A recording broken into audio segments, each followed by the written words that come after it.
Bismillahirrahmanirrahim. Assalamualaikum warahmatullahi wabarakatuh. Halo semuanya, perkenalkan nama saya Alga Firmansyah. Pada video kali ini, saya akan menjelaskan cara membangun sistem cloud storage internal menggunakan Nextcloud berbasis Docker pada localhost. Sistem ini digunakan untuk pembagian data berdasarkan divisi seperti akademik, dosen, mahasiswa, HRD, dan keuangan.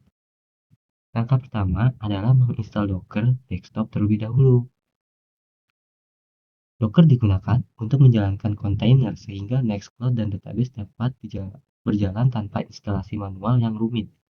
Karena saya sudah download Dockernya, saya akan memastikan Docker berhasil terinstall menggunakan komen berikut.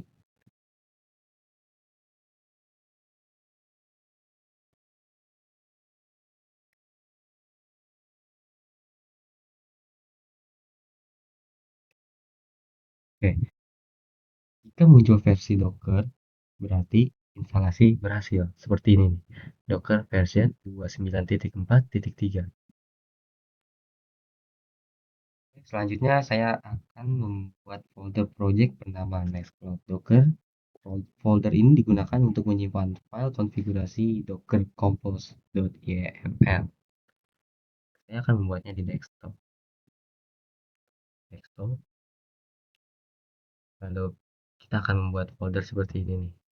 Nextcloud script Docker.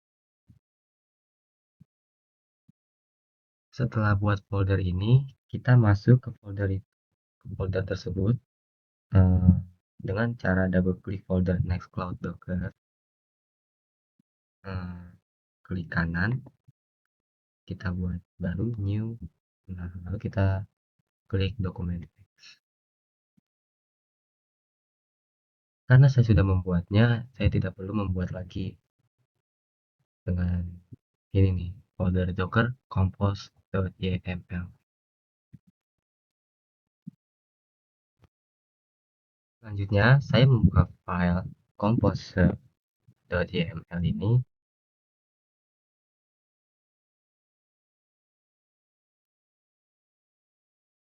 File ini berfungsi untuk mengatur layanan atau service yang akan dijalankan oleh Docker. Saya akan jelaskan bagian-bagian penting. Untuk bagian DB menggunakan image MariaDB sebagai database untuk menyimpan data Nextcloud seperti user, folder, dan konfigurasi. Dan bagian password, bagian service app. Bagian app menggunakan image Nextcloud sebagai aplikasi cloud storage. Untuk bagian port 8080 ini berarti Nextcloud dapat diakses melalui browser menggunakan localhost port 8080. Dan pada bagian volumes digunakan agar data tetap tersimpan walaupun kontainer dihentikan atau di restart. Oke, selanjutnya saya akan membuka browser lalu mengakses localhost.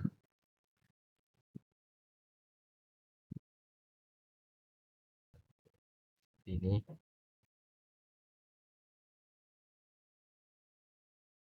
Oke, jika tampilannya seperti ini, maka sudah berhasil kita menjalankan localhost-nya. Selanjutnya, saya login menggunakan akun admin yang telah dibuat sebelumnya. Akun admin memiliki akses penuh untuk mengelola user, group, folder, dan pengaturan sistem. Selanjutnya, saya akan membuat grup atau divisi. Saya masuk ke menu user untuk membuat grup atau divisinya. Kita buat grupnya di account. Lalu saya akan membuat grup akademik. Grup apa? Grup akademik.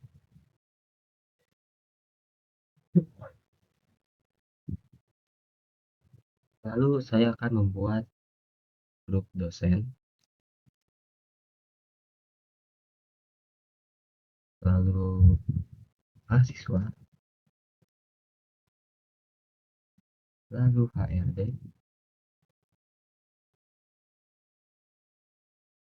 lalu yang terakhir keuangan.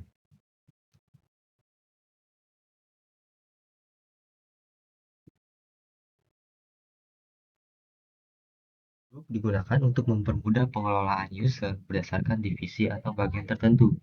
Dengan adanya grup, hak akses folder dapat diatur sesuai kebutuhan masing-masing divisi.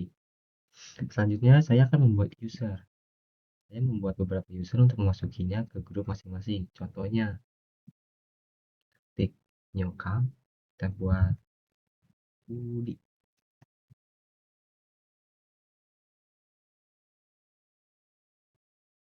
Budi ada di bagian keuangan ya guys. Kita buat passwordnya. Kita buat sesuka kita passwordnya ya. Buat contoh aja. Dua. Oke, bisa tuh. Budi ada di bagian keuangan. Selanjutnya, kita buat user untuk bagian aktif dan nama misalnya dan untuk passwordnya akademi.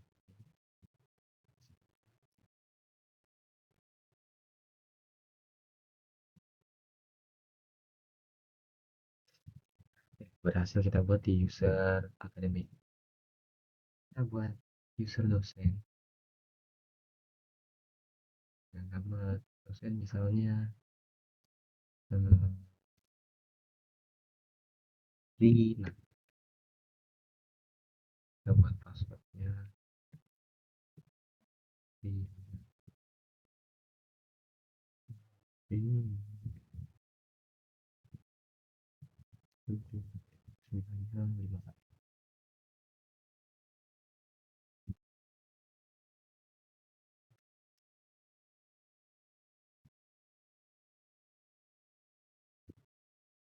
Lanjut ke HRD.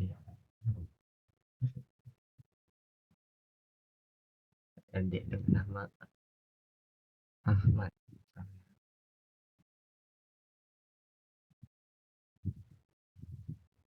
Nah,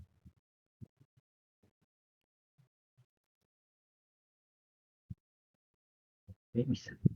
Selanjutnya mahasiswa. Kita buat usernya. Ini ada apa? Password. Kita buat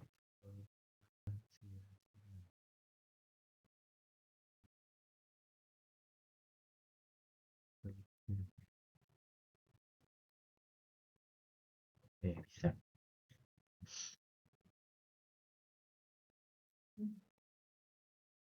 Saya membuat beberapa user untuk masukkannya ke grup masing-masing. Setiap user memiliki username dan password sendiri sehingga akses file dapat dibatasi sesuai divisi.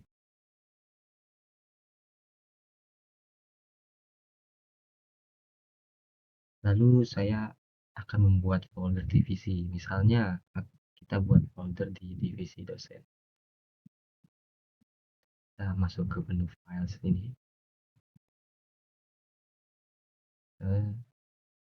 Di sini saya akan membuat file dosen. Create folder. Nah, sini kita buat dosen. Dosen.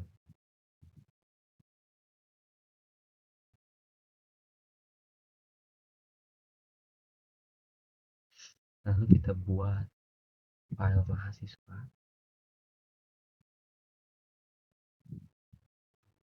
File folder.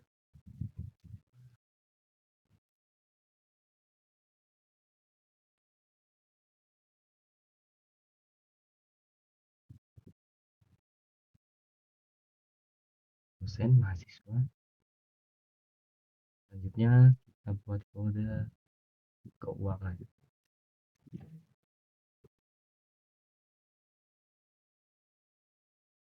Kita create. Kita buat contoh tiga ini dulu, dosen, keuangan, dan mahasiswa. Folder, folder ini gunakan sebagai tempat menyimpan artikel masing-masing divisi. Saya memilih folder lalu membuka menu share. Karena keuangan kita hanya bagikan ke bagian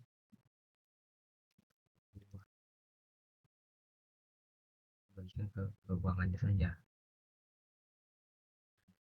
Folder mahasiswa kita hanya bagikan ke mahasiswa saja.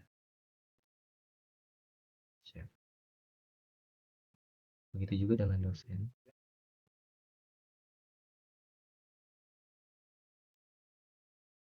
Di bagian dosen kita buang dosennya saja mengakses.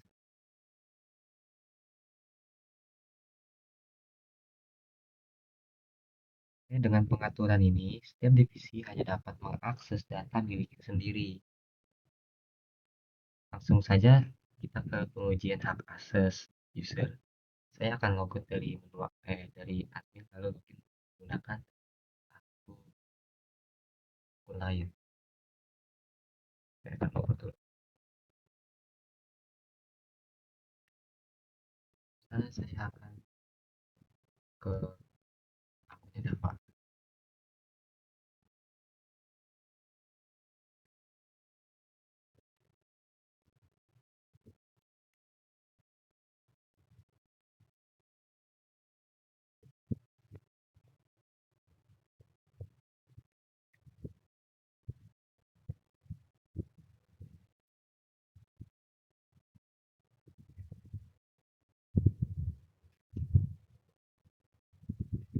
Jika sudah masuk ke menu Java, kita lihat filenya.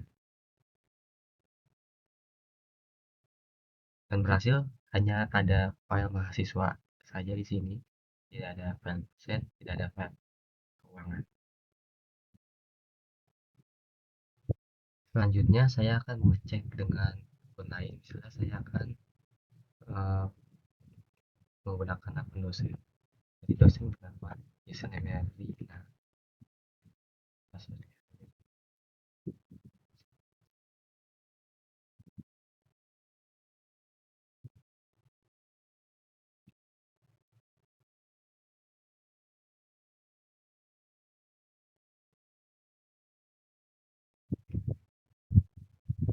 Oke, masuk. Lalu kita lihat ke file. Maka di sini akan tampil hanya file dosen saja yang terbaru ya. Tidak ada file mahasiswa, keuangan, atau akademik.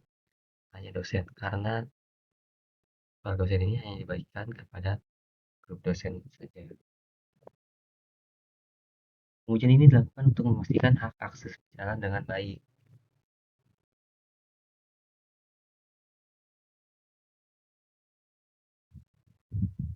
Selanjutnya, saya akan menguji upload file.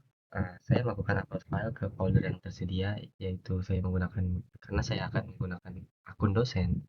Berarti di sini tersedianya cuma dosen saja ya. Saya akan mencoba upload file. Misalnya contoh ini ya.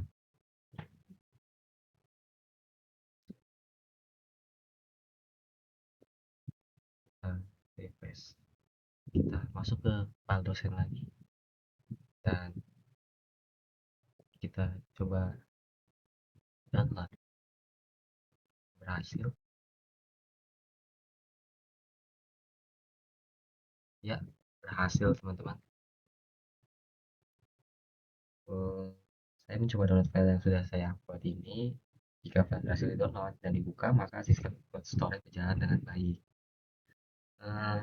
Dari hasil praktikum ini dapat disimpulkan bahwa Nextcloud berhasil dijalankan menggunakan Docker di localhost. Sistem cloud storage berhasil mendukung manajemen user, pembagian grup atau divisi, pengaturan hak akses, upload dan download file, serta dari folder antar pengguna. Cukup sekian tutorial dari saya. Terima kasih. Wassalamualaikum warahmatullahi wabarakatuh.